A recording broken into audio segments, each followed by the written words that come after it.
오늘 방송은 방종환 선생 배려의 3% 소금물이라는 제목으로 말씀을 드리겠습니다. 소파 방종환 선생 하면 누구나 어린이를 연상하게 될 것입니다. 방종환 선생이 어린이, 소년 등의 용어를 처음 사용하시고 훗날 어린이날 제정에 공헌하신 분입니다. 방종환 선생의 사화를 각종 매체로 전해 내려오는 가슴을 울리는 미담을 제가 재편집한 것으로 말씀을 드리겠습니다. 방종환 선생이 어느 날 밤이 늦도록 책을 읽고 있었습니다. 그런데 갑자기 창문이 열리더니 복면을 한 강도가 불쑥 들어와 시퍼런 칼을 들이대면서 말을 했습니다. 꼼짝 말고 손들어! 그러자 방종환 선생이 말했습니다. 아니 꼼짝 않고 어떻게 손을 든단 말이오? 강도가 주춤하며 말을 바꿨습니다. 그럼 손들고 꼼짝 마라. 그리고 더 이상 잔소리 말고 돈이나 빨리 내놔. 그렇지 않으면 죽여버릴 거야. 방종환 선생은 별로 놀라는 기색도 없이 일어나서 책상 서랍을 열고 390원을 내놓았습니다. 옛날 돈 390원이면 당시에는 큰 돈이었습니다. 내가 가지고 있는 돈은 이것이 전부이니 가지고 가시오. 태연하게 돈을 주자 도둑이 점점 불안해졌습니다. 그래서 얼른 도망가려고 돌아서는데 이번에는 방종환 선생이 소리를 쳤습니다. 여보시오, 돈을 주었으면 고맙다는 인사라도 해야 할 것 아니오. 깜짝 놀란 강도가 당황하여 그래 고맙다 이 XX야 하면서 욕을 크게 하면서 급히 도망을 갔습니다. 얼마 후 날이 밝았습니다. 누가 문을 두드려서 나가보니까 어제 저녁에 보았던 강도와 경찰이 찾아왔습니다. 경찰이 물었습니다. 선생님, 간밤에 많이 놀라셨지요? 이 사람이 선생님 댁에서 강도질 했다고 하기에 확인하러 왔습니다.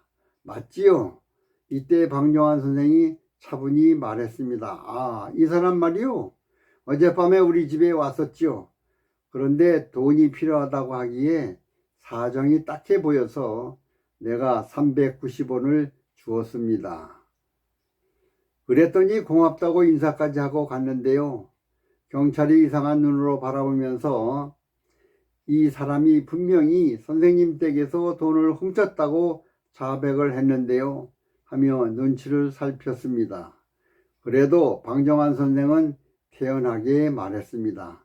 아니 이 사람 그렇게 정신이 오락가락해서 어떻게 하려고 그러시오? 내가 돈을 주니까 인사까지 하지 않았소. 돈을 훔쳐가는 도둑이 고맙다고 인사하는 법이 어디 있겠소? 경찰은 할 수 없이 강도를 풀어주었습니다. 경찰이 돌아가자 강도는 방종환 선생 앞에 무릎을 꿇었습니다. 선생님 용서해 주십시오. 세상에 선생님 같은 분은 처음입니다. 눈물을 흘리며 더는 말을 잇지 못했습니다. 방종환 선생은 강도의 등을 두드리면서 일어나시오. 사람이 어렵다 보면 그럴 수도 있는 것 아니오.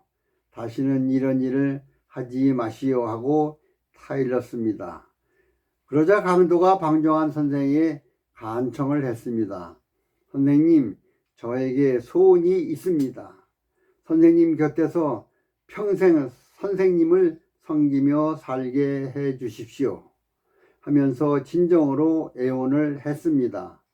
방종환 선생은 진심인 것 같아서 받아들이기로 했습니다. 그 후 강도는 죽을 때까지 방종환 선생 곁에서 집안일을 도우며 살았다고 합니다. 강도가 강도질할 때 감사하라고 한다면 감사하는 마음이 나올까요? 강도는 본성 자체가 감사가 나오지 않는 존재입니다. 왜냐하면 부족함이 감사함보다 항상 크기 때문입니다. 하지만 강도에서 벗어나게 되면 작은 것에도 감사할 수 있게 됩니다. 방종환 선생은 따뜻한 배려의 마음씨로 도덕 마음을 변화시켜 착한 사람으로 순간에 만들었습니다. 만약 이 도둑을 법대로 감옥에 보내면 도덕질이 고쳐질까요? 그 답은 시청자 여러분도 잘 아실 걸로 봅니다. 사람은 생각이 바뀌면 행동이 바뀌고, 행동이 바뀌면 습관이 바뀌고, 습관이 바뀌면 운명이 바뀐다고 했습니다.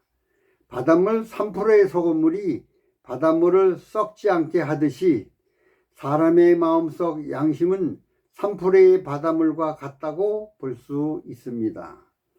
사람들의 죄 짓는 것을 법보다 신금을 울릴 수 있는 인성교육이 더 효과가 좋은 것이므로 절대적으로 교육이 필요한 것입니다. 특히 요즘 정치권이나 고위공직자 및 지도층 인사들의 권력형 비리가 크게 증가하는 듯하여 가슴속의 양심을 3%의 소금물로 채워달라는 심정으로 오늘 방송을 하게 되었습니다. 국민 여러분들께서도 가슴으로 들으시고 역지사지의 정신을 갖고 어려운 이웃에게 진정한 배려의 마음을 가져주시면서 정치권 및 고위공직자들에게는 감시의 해처리도 되어주시기를 간절히 희망하면서 오늘 방송은 여기서 마치도록 하겠습니다. 시청해 주셔서 감사합니다.